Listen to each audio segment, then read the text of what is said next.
Muy buenas tardes y bienvenidos a otra cita con el Memorarte Fest. Hoy queremos compartirle una serie documental realizada por Marcos Ávila Forero y por Leo Raymond, La luz de las balas, la oscuridad del olvido. Esta serie documental trata del papel de las organizaciones sociales en la construcción de la paz en Colombia. A raíz de esto, desarrollaron varias temáticas: las causas del conflicto, el desarrollo de grupos armados, propuestas y herramientas y soluciones al conflicto por parte de las organizaciones sociales. La metodología de trabajo está basada en entrevistas, pero más que todo en reuniones colectivas filmadas entre ciudadanos que de una u otra manera trabajan para construir la paz en Colombia. Es decir, que hacen parte de procesos organizativos que se dedican en mejorar las condiciones de vida y más ampliamente construir alternativas para el país. Todos los territorios visitados en estos documentales son territorios que fueron afectados por el conflicto y que conviven desde hace varias décadas con grupos armados.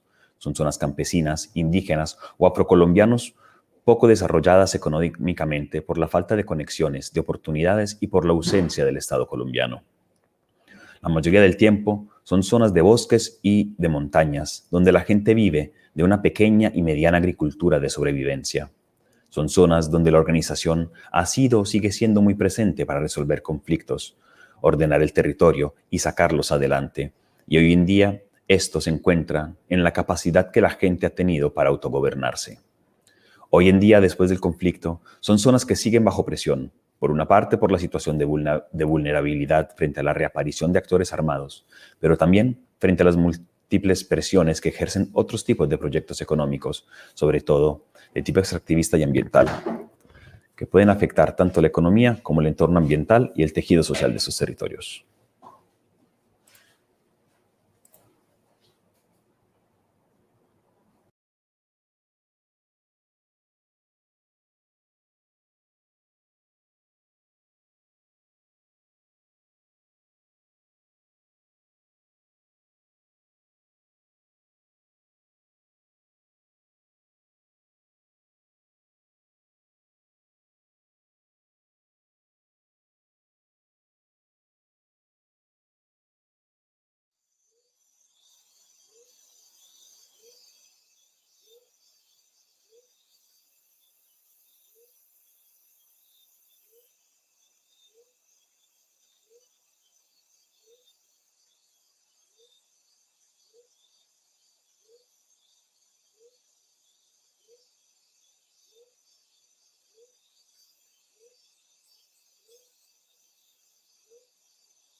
¿Preparados?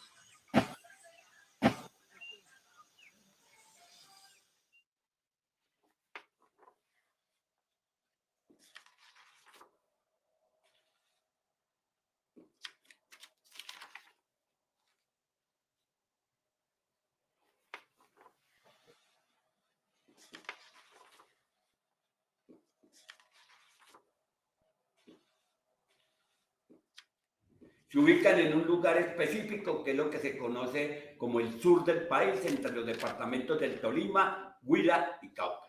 Y allá surgen las FARC como un movimiento campesino en armas, es decir, los combatientes son campesinos. El ELN surge de un grupo de estudiantes que, inspirado por el triunfo de la Revolución Cubana, se instalan en la zona de Santander del Sur, en el área de San Vicente de Chucurí. Y finalmente surge como guerrilla el EPL entre el sur de Córdoba, el norte de Antioquia y la región de Urabá. La guerrilla no nace aquí en Colombia porque sí. No es que de la noche a la mañana salió la semilla y salió alguien y dijo, no, vamos a inventarnos la guerrilla en este país. No. Aquí el Estado colombiano se convirtió en un Estado violento y siempre trató todos los problemas mediante la violencia. Su relación con la sociedad fue la violencia. Aquí no ha habido una relación democrática.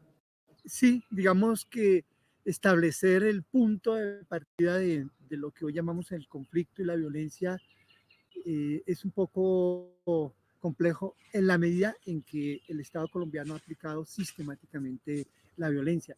Uno remontando mucho más atrás, entonces ve cómo ese ha sido el Estado el que no ha permitido que otros reclamen sus derechos. Cuando ve que hay esa organización para reclamar esos derechos, entonces surge la represión. Quien ha utilizado las armas en contra del pueblo siempre ha sido los gobiernos. El origen de las guerrillas, el origen del conflicto armado, tiene que ver sustancialmente con la exclusión política y social. El Estado no se ha hecho responsable de garantizar las necesidades de la gente y toda crítica que se le dé a este debe ser acallada y silenciada.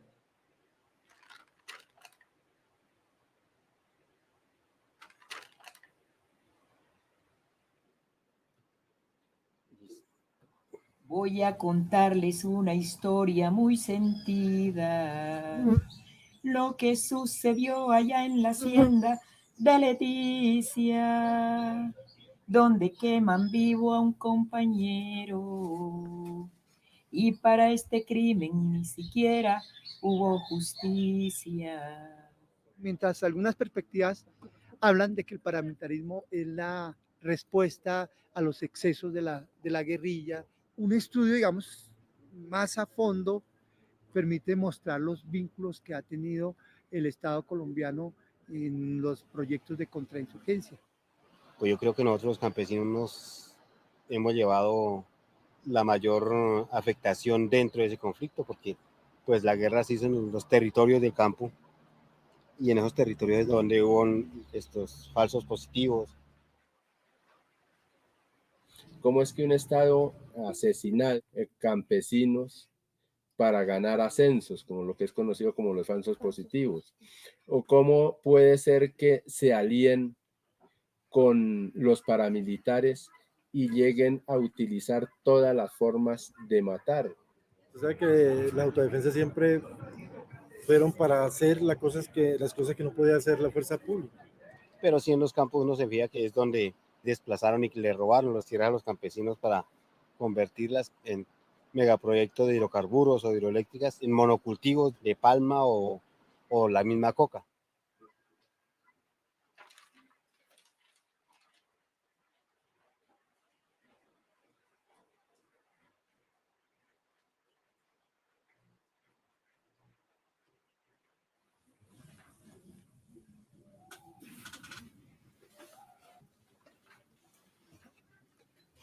A pesar de que Colombia es un país tan rico,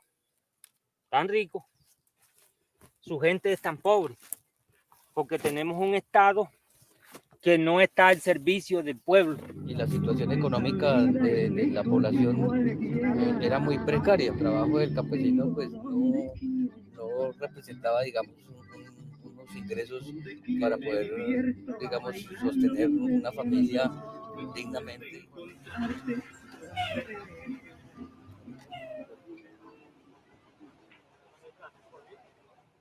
O hubiéramos podido decirle al campesino, bueno, rotundamente prohibido cultivar coca, y yo sé que ellos no cultivan coca, pero nos van a decir, bueno, entonces, ¿de qué vamos a comer?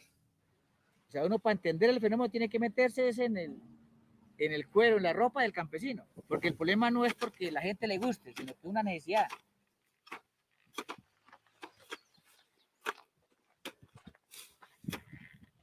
Porque la gente cultiva maíz, yo le explicaba, y para sacar un bulto de maíz, para sacar un bulto de plátano sin vías, pues sale más caro el transporte al mercado que lo que vale el producto.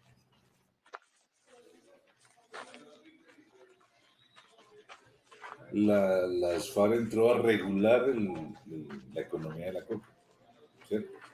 Y las relaciones sociales, económicas, productivas que se derivaban de ese cultivo. Porque sabían que era un cultivo que no tenía en esas zonas periféricas una alternativa. Todas estas regulaciones, a mi manera de ver, fueron positivas, ¿cierto? Porque implicaban seguridad, implicaban estabilidad e implicaban que la coca no se desbordara. Y esa vaina empezó a coger fuerza, los cultivos de coca empezó a coger fuerza, ¿cierto? Y después de que empezó a coger fuerza, pues entonces empiezan los carteles y la mafia y todo. ¿Ah?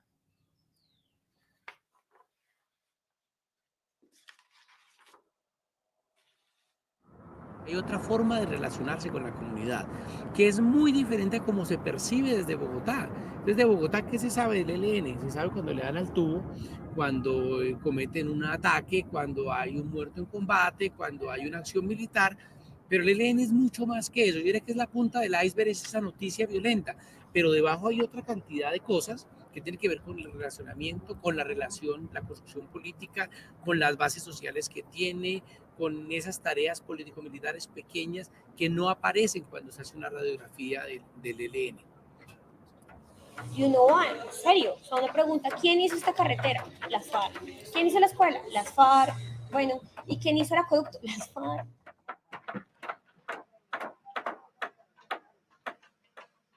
En muchos de los territorios, como hay ausencia de Estado y como, digamos, no se conoce la cara de esas instituciones que representan al Estado y que quisiéramos tener, que estas organizaciones al margen de la ley entren y se convierten en ese posible Estado que podríamos denominarlo ilegal, pero que es ese Estado palpable, ese Estado al que yo puedo acudir para cuando tengo alguna necesidad o algo por resolver.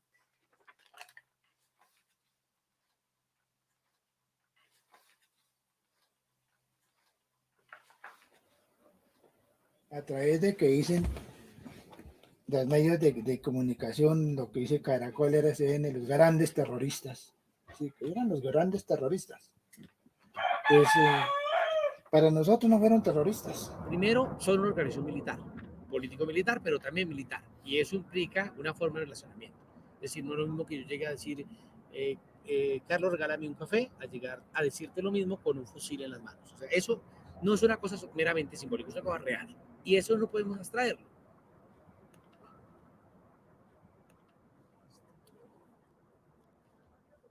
En algunas zonas nos hemos equivocado y la población nos las hace ver y ellos se sienten con el derecho de regañarnos y decirnos qué está bien o qué está mal hecho.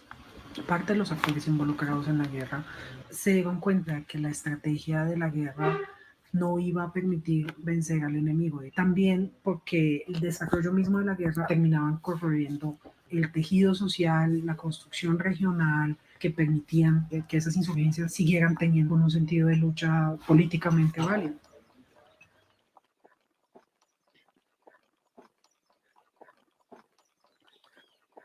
Yo casi la palabra posconflicto yo nunca la he utilizado porque a mí me parece que como tal no existe. Eso es muy preocupante. Sigue la matanza de líderes campesinos, de líderes agrarios, sigue la persecución. Quienes están poniendo el pecho a las balas son los liderazgos sociales, que cuando matan a un líder, a una lideresa, a un defensor de derechos humanos en sus comunidades, es romperle el alma a los procesos. Las comunidades quedan muy fracturadas, quedan muy atemorizadas. Silenciar los fusiles no es tener la paz.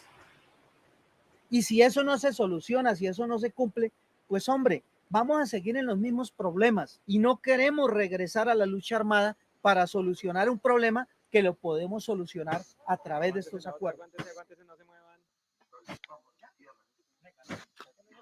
El Estado colombiano está en deuda con la sociedad, con la comunidad internacional, con todos los que han apoyado este proceso de paz de Santa. Están en deuda porque no han cumplido. En estos momentos las regiones necesitan presencia del Estado, pero cuando hablamos de presencia no es que se manda el ejército o manda la policía, no, necesitan escuelas, necesitan vías, centros de salud. Hombre, necesitan inversión social.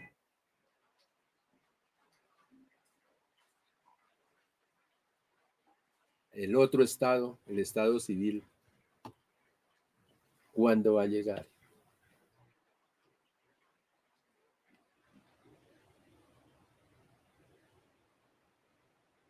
¿Hasta dónde el Estado va a cumplir o hasta dónde nosotros estamos en capacidad de hacer que el Estado cumpla, ¿cierto? Que si no queremos un cambio por medio de la violencia, de echar plomo y de esto y lo otro, pues debemos de saber elegir y organizarnos y todo. Porque es que aquí los responsables de hacer que este compromiso de paz sea un hecho real no es las FARC, ni es el gobierno, ni las Fuerzas Armadas, es el conjunto de los colombianos.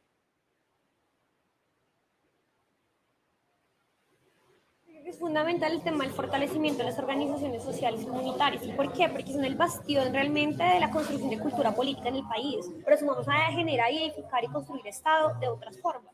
La gente ha generado muchas maneras de mediación de conflictos más efectivas que las herramientas más elaboradas que tiene el Estado. No solo es luchar por unas demandas en abstracto tal, sino ayudan a gestionar la vida cotidiana.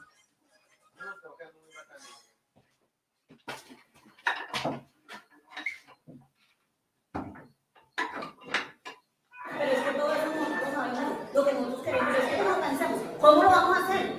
¿Cómo lo vamos a hacer? ¿Cómo lo vamos a hacer? Bueno, vamos a hacer tal y tal cosa y vamos a empezar antes. Manos a la obra.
¿Preparados?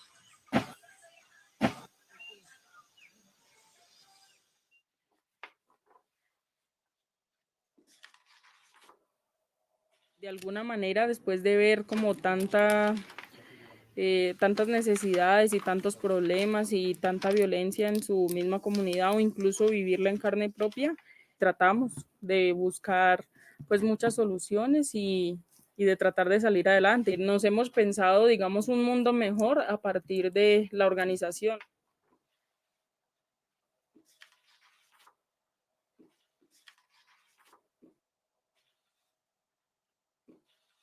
Colombia tiene unos fuertes movimientos sociales de base en los territorios que obviamente se han fortalecido en la medida en que el Estado está ausente y no llega a muchos territorios y permite que empresas, que intereses privados, legales e ilegales, sean los que quieran, ya lo he dicho, controlar y disponer y acumular económicamente a costa de las tierras y la vida y la cultura de los procesos que allí viven, dentro de esos indígenas, afrodescendientes, campesinos, en fin. Colombia es un país con un altísimo nivel de concentración de la propiedad de la tierra. Gracias a las luchas campesinas ha habido momentos de despunte de democratización de la tierra. Es por eso que el nivel de concentración de la tierra baja cuando se desarrollan esas luchas y se recuperan las tierras. Entonces, detrás de ellos hay una historia. Y esa historia hay que narrarla y esa historia hay que visibilizarla para que haya algo que en Colombia no existe muchas veces y es empatía. Ha habido momentos fuertes de las luchas campesinas. Durante las luchas agrarias de 1936, con las guerrillas liberales de los años 50, cuando la ANUC organiza a partir del 71 las luchas campesinas más importantes del siglo XX, y en los años 90 con las zonas de reserva campesina. Todas esas luchas permitieron a familias campesinas acceder a la propiedad de la tierra por primera vez. En aquella época, la consigna era la tierra para el que la trabaja. La asociación ha servido para abrirle espacios a esta figura del campesinado que hoy en día pues ha logrado empezar a reclamar sus derechos, a pedir el territorio, a que sean tenidos en cuenta.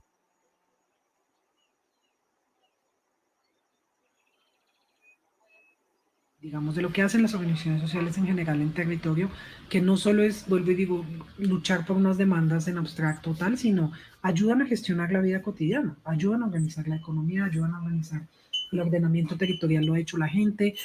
Porque el Estado fue inoficioso y las organizaciones comunitarias y sociales que hacemos tarea en territorio sumamos a eso, pero sumamos a generar y edificar y construir Estado de otras formas.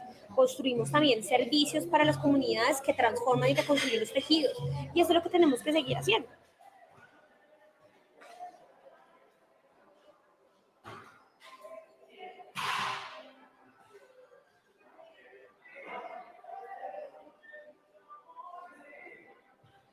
La organización agraria, la sindical agraria y la organización comunal actuando de manera coordinada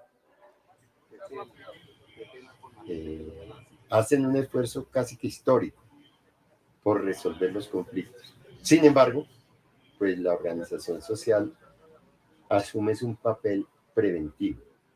Sea la conducta que sea, la organización social la analiza, la trata, llama, reconviene, busca darle salidas. Aquí no hay un juez.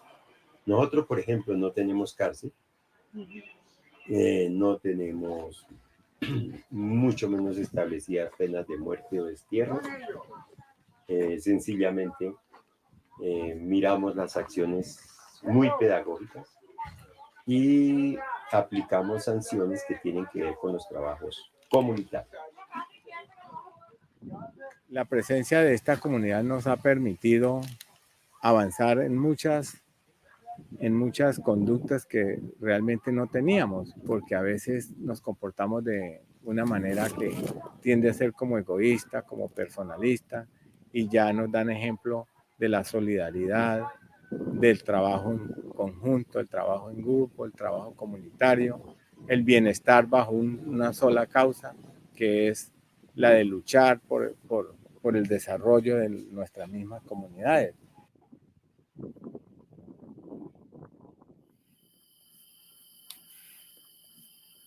Más que aprender a construir, es como decir, cómo concientizar a la gente de mejorar sus condiciones de vida.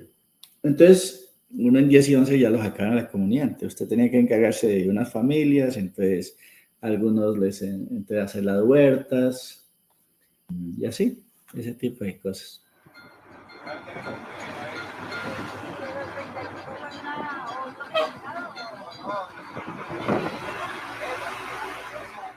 Yo le digo a la gente, mire, yo tengo un problema solitica en mi casa. Ese problema solitica en mi casa es tan grande como un elefante. Pero si ese problema lo comparto en mi comunidad y con mi comunidad, el problema se me vuelve tan pequeño como una hormiga. Porque es que podemos solucionar los problemas, no siempre que otro nos los venga a solucionar. Y así, son cosas que hay que retomar, sobre todo con líderes, lideresas y con la gente de base.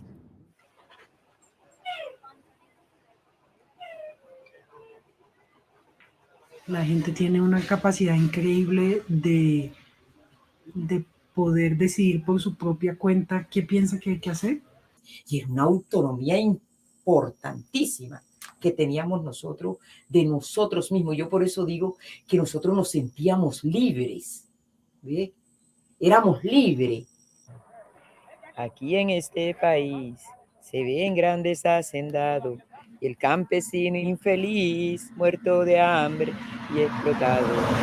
Lucha, lucha, campesino, la tierra para trabajarla, quitársela a los ricos porque ellos no quieren darla.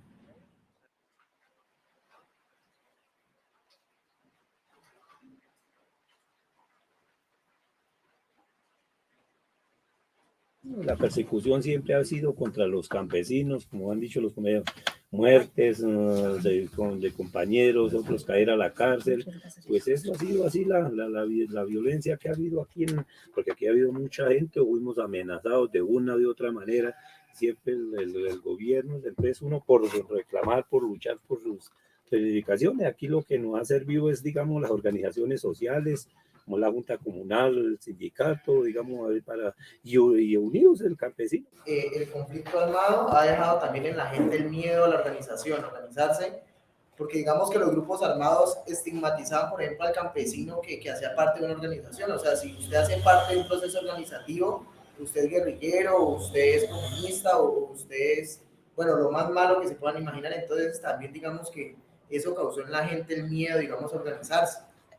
Quienes están poniendo el pecho a las balas son los liderazgos sociales y por eso hay que apoyarlos y por eso tenemos que seguir fortaleciendo esa sensibilidad y exigiendo al Estado garantías para el ejercicio de la defensa de los derechos humanos.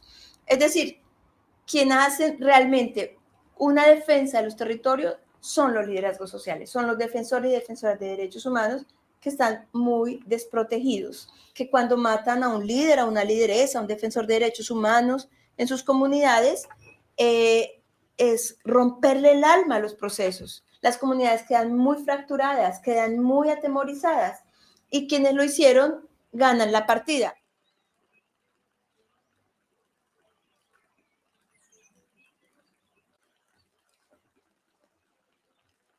Pues la consideración es que no hay otra alternativa, la situación está más grave que antes y la solución no es hablar sino es concretar, y concretar es organización, movimiento y la presión a las soluciones. Salida es la organización, no hay otra clase. Si no estamos organizados, no entendemos qué tenemos que hacer, cómo vamos a defendernos, ¿verdad? Para impulsar inclusive el autodesarrollo con nuestros propios medios, con nuestras propias posibilidades, ¿verdad? Un problema aquí dijimos 1A, agua, 1A. A mucha gente le da pereza participar, ir a la Junta de Acción Comunal, ir a las asambleas. Nada, la mayoría no le gusta eso, muy poco lo hacen. Y así pasa en los territorios. Muy poca gente tiene la voluntad de trasnocharse, levantarse temprano, de resolver problemas, buscar cómo hablar con el alcalde. No todas las personas lo hacen, a mucha gente ni le gusta, le da pereza o le da miedo.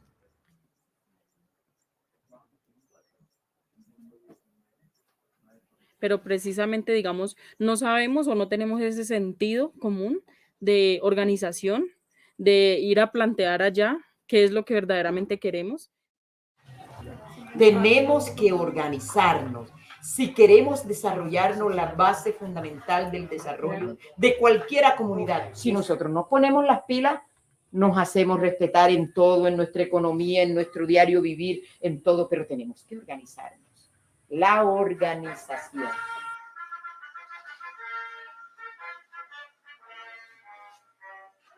La pregunta es, ¿cómo nos vamos a organizar? ¿Cómo lo hacemos? ¿Dónde lo hacemos? ¿Y con qué lo hacemos? Eso. Ajá. Ah, sí. ¿Cómo? ¿Cómo? Entonces primero acá, ¿cómo? Aquí, ¿cómo lo hacemos? Aquí arriba, son tres juntos. ¿Cómo lo hacemos? ¿Dónde lo hacemos y con qué lo hacemos? Es hacer parte de un conjunto de personas que se estén pensando, pues ese gran objetivo que es la paz. Una vez, digamos, esté organizado, pues es empezar a plantear como esas necesidades, pero como lo dije en un momento inicial, pensando filosóficamente, y es pensar en una propuesta grande para encontrar una solución grande y posiblemente definitiva. Concientizar, o sea, explicar cuáles son los problemas, cuál es la lucha. Ese es el primer trabajo que se hace. El segundo trabajo que se hace es unir, que por lo general las comunidades están divididas, la una pelea con la otra, una familia con otra, un clan con otro, una comunidad con otra, una etnia con otra. Entonces un esfuerzo de unir, o sea, que la gente no se desgaste en peleas intestinas. Y un tercer esfuerzo que se hace es organizar. Entonces, este tipo de organización, sobre todo es organización social, cooperativas, juntas comunales, comités veredales, comités de trabajadores, comités de estudiantes, comités de mujeres, o sea, impulsar que haya organización. Y un cuarto esfuerzo que se hace es que haya movilización, o sea, que cuando la gente está clara de por qué tiene que luchar, esté unida, esté organizada, ejerza, haga movilización, y todo esto en que haya presión social.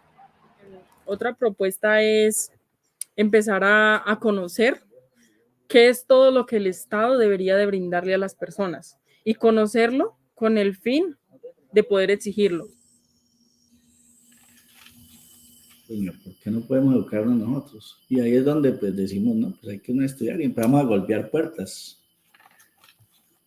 O a decir, hermano, tenemos que estudiar. Capacitarnos, no solo en entidades que puedan brindarle conocimiento a uno, sino capacitarse incluso para aprender a hablar, para no tener miedo cuando se habla, para expresar lo que se quiere, para dejar los miedos, las penas y todo atrás, y empezar a hablar, a interactuar, a relacionarse con las instituciones. Pensar como ese grupo de personas, como un colectivo, como un todo, pensando también en la idea de que la unidad de muchas personas puede, digamos, lograr objetivos muy grandes. Es como la capacidad de construir puentes entre las distintas formas organizativas, de construir convergencias, que distintos procesos nos reconozcamos entre nosotros y veamos la potencialidad que tenemos actuando juntos. En muchos espacios en que nos hemos relacionado y hemos interactuado con las instituciones, lo que hacemos es empezar a exigirles todo lo que el Estado debería de darle a uno y que no le da, y empezar a participar de alguna manera y a tener incidencia sobre las decisiones que esas mismas instituciones tienen que tomar y que de manera general aplican a nuestra comunidad. Tenemos mucho más que proponer y de intentar irrumpir en la vida política, ¿cierto? O sea, no solo quedarnos en la movilización y en la resistencia, sino un poco mostrar cómo todas estas formas de organización, cómo todas estas autonomías sociales también generan propuesta de país. Jóvenes y jovencitas, diciendo y haciendo, manos a la obra.